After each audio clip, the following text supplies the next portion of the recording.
Cek, cek. Cek. Nah, Jelas ya suaranya? aman, aman, aman. Aman ya? Sip. Oke, kita mulai ya, Kak Jo. Siap. Oke, selamat siang, Sobat Investor HP Sekuritas semuanya. Kembali lagi kita di topik Today Speak ya. Nah, hari ini kita kedatangan kembali nih. Ini kalau sebelum-sebelumnya nih, yang paling mantapnya kasih topik nih. Salah satunya nih, Mas Jonathan. Halo Mas Jo. Halo, gimana kabar nih, Steven? Ya, pilek-pilek dikit lah. Mas Jo gimana? Aman? Wah, puji Tuhan sehat nih. Wah, Mulai oke. lagi nih kita ya hari ini. Nah, ini pembahasannya agak menarik nih, Mas Jo hari ini. Tapi sebelum kita mulai ya, buat sobat-sobat investor semuanya jangan lupa kalau ada yang ingin ditanyakan langsung aja di kolom komentar. Nanti kita coba bahas. Oke? Nah, Mas Sip. Jo, sebelum kita ke topik kita hari ini, mungkin lebih ke review market bentar kali ya, Mas Jo ya. Kalau nggak Boleh. salah 2 hari kemarin nih, hari kemarin sama Jumat kemarin tuh agak berdarah dikit ya. Iya, Gimana nih jadi Mas ya, Jo? Bisa mungkin kita bahas ini Mas Jo. Apa nah, sudah jadi mungkin, masuk bearish apa gimana kenanya? oke, jadi mungkin kalau rekan-rekan semua, atau mungkin Steven, atau mungkin Bapak atau Ibu juga, mungkin kalau yang beberapa hari ini nih trading, lihat kok market merah terus nih ya. Kita cuma dapat kesempatan sekali hijau ya, kalau nggak salah langsung merah lagi gitu. Nah, kalau kita lihat secara keseluruhan sendiri sih, IHSG memang dalam fase bearish. Jadi memang kalau kita lihat dari harga sekarang pun sebenarnya masih ada potensi turun sampai dengan kurang lebih di 6.800. Nah, cuma apakah nih kita harus khawatir atau misalnya mungkin Nah, iya kita tuh. harus tetap trading atau bagaimana gitu ya. Nah, kalau dari aku pribadi sih, yang namanya market bearish pasti nggak semua emiten ya, pasti ada beberapa emiten ataupun saham-saham yang masih punya kenaikan. Let's say kalau kita lihat contoh hari ini, mostly misalnya lagi turun, tapi ada beberapa saham kayak BRMS ataupun saham-saham yang lain masih naik. Jadi solusi terbaiknya adalah mungkin kita udah mulai diversifikasi nih. Pilihannya kalau memang tetap masih mau main di big cap ataupun saham-saham yang gede, mungkin ya kita bisa siapin cash ya, nanti pada saat kita sudah udah siap di harga yang sesuai dengan kita mau, yang cocok udah di bawah ya kita bisa beli. Tapi kalau memang yang masih mau lihat potensi nih dari market crash ini, ya kita bisa lihat saham-saham third mungkin yang masih ada potensi naik. Jadi itu bisa Oh, jadi pilihan buat bapak atau ibu ataupun teman-teman semua. nah ini sebenarnya agak apa ya namanya? Kalau bisa dibilang agak mengkhawatirkan sedikit ya Mas Jo, apalagi hari ini kalau kita lihat ini ya aja udah under 7.000 nih. Betul. Closingan sesi 1 nih. Nah ini apakah kenanya tuh bearishnya bearish minor apa emang mas sebenarnya tuh secara jangka panjang masih uptrend Mas Jo? Kalau dilihat sih ini masih ada potensi lanjut penurunan ya Pak Steven. Maksudnya, kalaupun kita misalnya mau lihat manfaatin sedikit retracement, mungkin nanti di atas 7.030-an. Kalau misalnya kita mau dia mau lanjut trending lagi. Jadi kalau sekarang sih masih tetap potensinya masih turun, walaupun kita nggak tahu ya, mungkin nanti after dari ini ada retrace yang bikin beberapa saham kita naik lagi. Jadi ya kalau buat bapak atau ibu ya mungkin yang masih di cash siap-siap masuk ya, mungkin bertahap, nggak usah semua. Tapi kalau yang mau spekulatif buy bisa cari beberapa saham-saham terliner yang saat ini masih murah dan masih bisa naik. Jadi intinya semua punya opportunity baik lah. Jadi kita nggak perlu khawatir. Gitu sih Pak Oke. Steven. Nah ini menarik Mas Jo. Pasar akhir-akhir ini turun Mas Jo. Kita mau beli kebanyakan saham-saham yang kita beli pun turun ya. Nah sebenarnya menyangkut juga nih dengan temanya kita nih Mas Jo. Apakah Bener. trading for living itu memungkinkan gak sih Mas Jo? Apalagi kalau misalnya kita menanggapi pasar kayak gini Mas Jo. Wah, ini pertanyaan bagus nih. Jadi paling saya jelasin gambaran sedikit ya. Ini kan sekarang nih banyak istilah orang yang kita sebutnya trading for living, atau kita mengandalkan hasil trading untuk memenuhi kebutuhan sehari-hari ya, Pak Steven. Jadi orang nih biasanya mostly mungkin banyak yang bekerja sebagai karyawan swasta, ada yang sebagai wirausaha, mungkin juga ada yang profesional di bidangnya. Nah, tapi ada istilah baru nih. Jadi nggak perlu buka toko, nggak perlu kerja di kantor 8 to 5, nggak perlu jadi profesional yang harus pergi ke sana sini, tapi cukup standby di rumah, siapin koneksi dan juga apa strategi planning untuk trading dan bisa dapat hasil dari situ. Nah, yang perlu kita ketahui adalah trading for living itu sangat-sangat berisiko tinggi. Jadi itu sebenarnya kok ditanya tadi realistis atau enggak? Iya. Jawabannya adalah realistis. Kalau pertama, Ada kalaunya ya. betul. Kalau yang pertama kita memiliki modal yang cukup, yang pasti itu dulu. Kemudian yang kedua, Modal yang cukup maksudnya kayak gimana, Mas Jo? Sorry, kepotong. nah modal yang cukup tuh gini. Jadi contoh, misalnya let's say ya kita punya pengeluaran, let's say aja misalnya 1 bulan itu 10 juta gitu ya. 1 bulan 10 juta. Nah, nggak mungkin gitu, bukan nggak mungkin sih, mungkin misalnya kita let's say dengan modal hanya 30 juta kita mau dapat sebulan 10 juta gitu. Nah itu juga kan berarti berapa persen tuh Pak Steven? Jadi kalau bisa dibilang 30%. nah, 30% itu possible atau enggak ya, mungkin bisa, tapi ya resikonya pasti juga sangat-sangat tinggi. Nah mungkin kalau misalnya kita ambil contoh yang masih memungkinkan dan realistis, let's say misalnya kita pengeluaran 10 juta per bulan. Nah, estimasi modal let's say misalnya 600 juta. Nah, 10 juta per bulan itu kalau kita kalikan 12 itu kan 120 juta ya Mas Steven? 20 juta ya. Benar. Nah, estimasi returnnya dari 600 juta ini let's say 20%. Berarti kan 120 juta. Iya. Jadi dari 600 juta dana idle kita gunakan, kemudian selama 1 tahun itu kita konsisten dengan trading plan kita perhatikan baik-baik resikonya, stop loss-nya sampai dengan TP-nya, misalnya kita dapat 20%. Nah, itu kan berarti 120 juta per tahun. Nah, caranya adalah bukan berarti kayak kita langsung punya duit, langsung di tradingin, langsung udah gitu. Jadi kayak ngandelin gitu, bukan. Tapi idealnya adalah kita setidaknya minimal punya hidup untuk 1 tahun ke depan. Jadi simpel ataupun yang jelasnya itu pertama, kita jangan gunakan dari uang panas. Uang panas itu tuh kayak kalau kita sebut uang anak sekolah, uang kebutuhan hari-hari, Tabungan uang dari darurat. hasil Iya. minjem.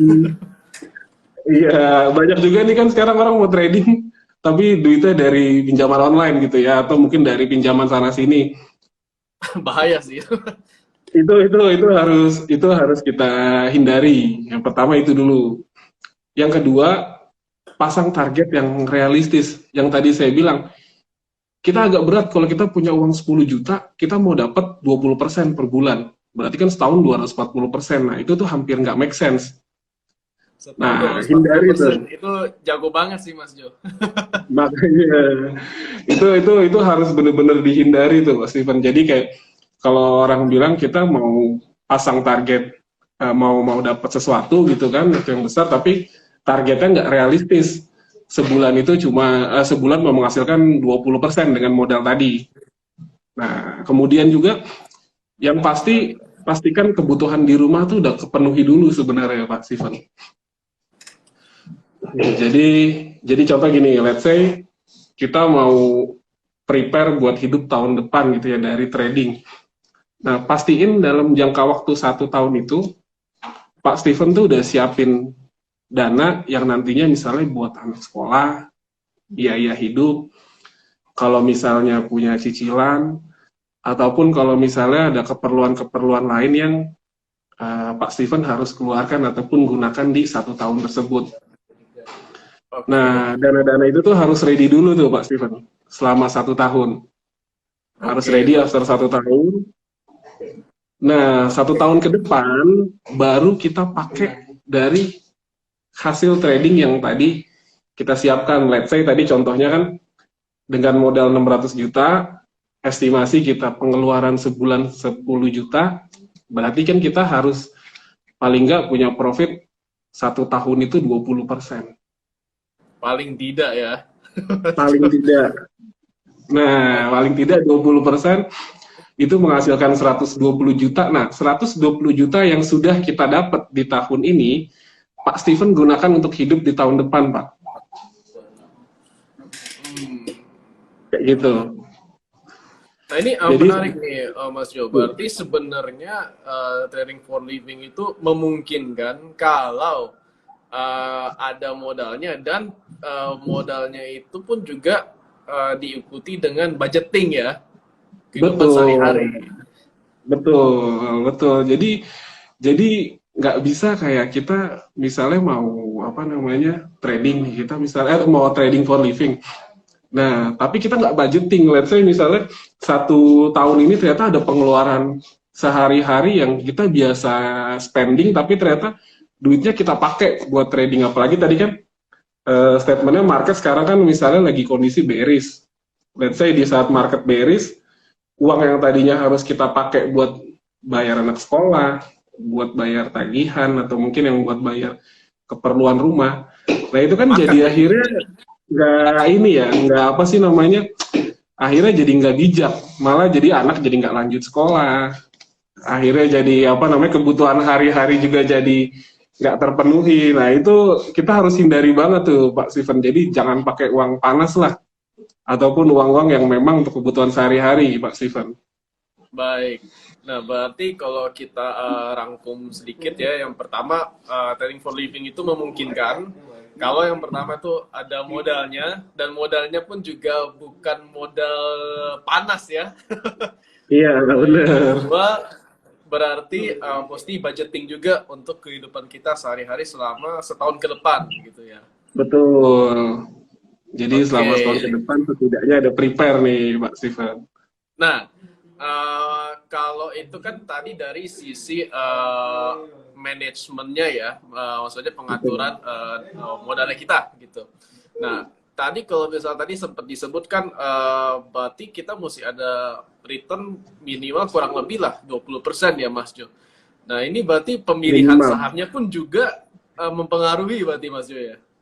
Pasti Pak Steven. Kita nggak bisa punya target jangka panjang segitu, tapi kita juga mungkin pilihan sahamnya juga harus cocok gitu ya Pak Steven, harus match sama kita punya target gitu. Dan itu juga bukan berarti tanpa trading plan ya Pak. Jadi kayak kita misalnya yakin nih ini saham ini punya target segini, kita hold aja terus. Nah problemnya adalah market itu kan bergerak bukan seperti yang kita mau ya Pak. Jadi kita taruh pikir langsung 20% gitu. Enggak gitu gitu. Jadi harus tetap konsis juga. Kalau memang saatnya harus cut loss, memang saatnya harus buyback, ya kita harus ikutin. Karena once ternyata 1 kali 2 kali kita nggak konsisten sama apa yang udah kita buat, resikonya adalah pada saat kita kena market crash yang seperti sekarang, akhirnya itu planning kita di awal buyar semua tuh Pak Steven. Jadi akhirnya nggak berjalan juga. Oke. Oke. Nah, selain itu ada lagi ya Mas Jo yang perlu kita perhatikan ya. Kalau tadi dari segi manajemennya dan juga mungkin tadi trading plan-nya. Nah, apa yang mungkin ada yang perlu diperhatikan lagi untuk kita trading for living Mas Jo? Nah, satu lagi nih.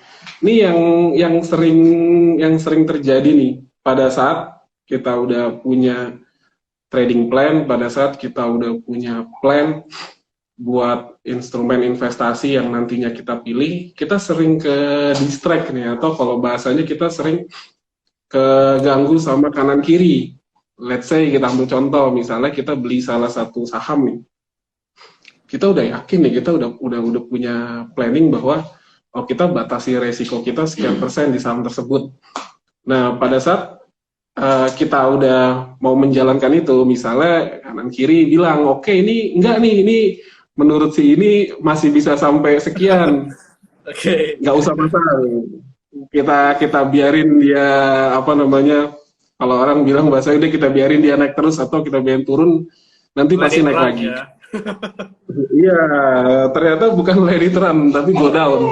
Jadi akhirnya turun ke bawah. Nah, pada saat dia turun, harusnya kita bisa batasi resiko kita, malah akhirnya turun dengan penurunan yang tidak terbatas. Jadi akhirnya ya kita kalau memang kita udah punya fokus, kita udah punya planning, mau apa sih namanya, trading for living tadi dengan modal yang tadi juga kita sudah sebutkan bahwa nggak bisa pakai uang yang kebutuhan hari-hari gitu ya. Nah, kita harus fokus juga. Jadi jangan sampai kita ke distract sama kanan kiri kita, Pak Steven. Apabila kita memang mau sampai ke tujuan kita. Oke. Kurang lebih sih gitu. Oke, berarti tadi ada manajemen asetnya ya, Mas Jo. Habis itu Ya, setelah itu pemilihan sahamnya, dan yang terakhir adalah tidak terdistract dengan bisikan sana sini ya, Mas Jo ya. iya betul. Oke, siap. Itu buat sobat-sobat investor, kalau misalkan apa trading for living itu memungkinkan nggak sih? Mungkin ya, kalau ada manajemen asetnya dan juga Betul. budgetingnya. Dan jangan lupa juga dari pemilihan saham dan distraction-nya tuh dikurangi. Kalau memang sudah Iya, yakin analisanya bagus, ya yakini itu ya Mas Jo berarti ya. betul. Yakini itu. Jadi kita jangan mudah goyah lah misalnya kalau kita udah punya planning gitu Pak Steven. Nah, Oke. Oke, Mas Jo, kita ke pertanyaan yang di kolom komentar ya. boleh, boleh. Nah, ini ada yang tanya Mas Jo. Tadi mungkin sempat singgung tentang return 20% ya. Nah, ini dari Ibu Nelly Jau. Mau dong saham yang bisa profit 20%, apa Pak Jo? Nah, kalau misalnya kita bicara target sampai dengan 20% whole year ya, itu sebenarnya nggak harus langsung gitu ya. Jadi nggak harus kayak misalnya, let's say kita punya apa sih namanya, salah satu saham nih, mungkin naiknya saat ini cuma 10. Nah, kita bisa pindah ke saham yang lain yang punya kenaikan lebih tinggi gitu ya. Nah, kemudian kalau untuk yang misalnya ya punya target panjang sih, sekarang sebenarnya kita masih ada Bukalapak yang targetnya juga masih cukup jauh ya. Nah, kemudian kalaupun misalnya, oh ya hari ini saya juga sebenarnya punya 4 stock pick nih Pak Steven. Nah, ini juga bisa nih kalau misalnya nanti salah satu udah kena target, misalnya mau pindah lagi ke saham yang lain yang targetnya belum kena, bisa nih. Sekalian aja Oke. kali ya Pak Steven ya. Kayak kalau ada 4, kayaknya sebutin 2 aja deh Mas Jo. Dua dulu ya, oke. Dua dulu, oke. Kalau salah satunya ini, salah satunya MAPI. MAPI ini mitra di Perkasa. Ini target price kita di 1265 dari harga sekarang. Jadi kurang lebih, kalau sekarang tadi sih udah sempet naik sih pagi MAPI. 1135 ya. Itu Ya, jadi sekitar 1265 dari harga sekarang, Pak. sekitar berapa sekitar kalau dari harga sekarang atau 265 itu sekitar 12% lah ya. Iya, soalnya pagi tadi udah keburu naik. Karena kan ini Iya, siang kan. Karena kita siang, kalau pasang dari pagi mungkin udah gapnya udah lumayan. Jadi tadi tuh sebenarnya ada MAPI, ada Inco juga salah satunya. Inco target price-nya di 7.500. oh Inco lumayan ini nih. 12% juga. Oh, dua saham aja udah bisa lebih dari 20% ya Mas Jo ya. Iya, jadi sebenarnya tinggal pindah-pindah aja kalau mau langsung 20 ya, misalnya memang cukup yakin gitu ya, misalnya ada Bukalapak yang targetnya masih jauh, itu bisa dijadikan alternatif, tapi kalau misalnya mau lihat ya yang dekat gitu ataupun yang mungkin bisa pindah-pindah ya tadi ada dari MAPI, ada Inco, nah itu bisa dilihat gitu ya Pak Steven. Oke. Jadi semuanya oke kok, silakan tinggal dipilih aja. Oke, siap. Nah, buat dua topiknya lagi buat sobat-sobat investor. Nah, sepertinya kalau dua stock pick lagi lebih baiknya ya sobat-sobat investor yang belum memiliki investment advisor. Nah ini bisa langsung ke Mas Jo nih untuk spill dua saham lagi ya Mas Jo ya. Betul. Ya. Buat juga calon sobat-sobat investor yang belum memiliki rekening harian Putri Sekuritas, boleh join bersama kita, membuka akun. Nanti kalau memang cocok dengan Mas Jo sebagai investment advisor, bisa nanti di spill lain lagi nih topik-topiknya atau mungkin insight-insightnya. Ya Mas Jo ya? Ya. Oke, siap. Ini Mas Jo, kita balik ke pertanyaan kolom komentar ya Mas Jo. Ya. Ada yang nanya BRPT Mas Jo. Boleh ya, boleh. BRPT ya. Dengan average 795. Oke. BRPT sini juga oke sih. Average 795. Sekarang nih harganya sebentar. Oh, udah floating ya. Floating profit nih. Udah floating sekarang udah 825 ya. 820. Closing. 820 ya. Sebenarnya BRPT nih terdekatnya di 860. Kalau misalnya mau coba tahan bisa sampai 925. Oke. Jadi terdekatnya di 860. Kalau misalnya di 860 udah TP dan oke, misalnya udah cukup ya itu boleh take profit. Tapi kalau misalnya mau hold lagi, target selanjutnya itu di 925 ya. Untuk target bawahnya di 755. Nah, perhatiin itu aja. Bawahnya di 755, TP1-nya di 860, kemudian TP2-nya di 925. Baik, itu untuk BRPT ya. Ini upside-nya lumayan juga sih kalau dilihat ya. Iya, ya dia masih oke kok. Apalagi itu average 795. Jadi masih worth it kalau mau di TP gitu. Kalau mau hold lagi ya boleh 925. Oke, siap. Ini dibilang thank you nih Kak Jo dari yang bertanya, Stanislaus Heri. Oh iya, sama-sama Pak Heri. Nah ini mungkin pertanyaan terakhir aja ya Mas Jo sebelum kita open market ya. Boleh. Ini dari Ibu Nelly Jauh lagi nih. Katanya jangan ganti-ganti saham, bukan untung jadi buntung. Nah ini gimana nih Mas Jo? Nah, jawabannya ini jawabannya tadi yang saya sampaikan. Kita kasih dua pilihan. Pilihan pertama, kalau misalnya mau hold, pilih di satu saham, ada Bukalapak. Target kurang lebih sampai dengan 500. Nah, tetap perhatiin stop loss-nya juga, karena bawahnya juga ada ya. Sebentar, Bukalapak itu bawahnya di 256. Tapi kalau sampai panjangnya bisa sampai 500.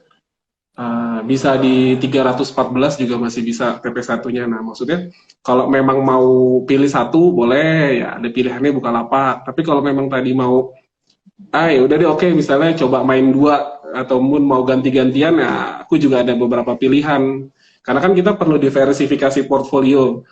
Let's say misalnya nggak cuma aset, portfolio investasi pun better diversifikasi juga supaya meminimalisir resiko. Nah, kalau kita mau diversifikasi, pilihannya tadi ada contohnya dua, MAPI ataupun Inco. Oke, berarti kembali lagi ya Mas Jo ya kepada style tradingnya kita masing-masing kali Mas Jo, dan profil risknya kita gitu. Betul. Kita sesuaikan lagi meskipun memang trading for living ya, tapi tetap menyesuaikan dengan trading plan dan psikologi pribadi ya Mas Jo ya. Pasti karena psikologi even saya ataupun Pak Steven pun pasti beda di market. Kita pasti punya style masing-masing.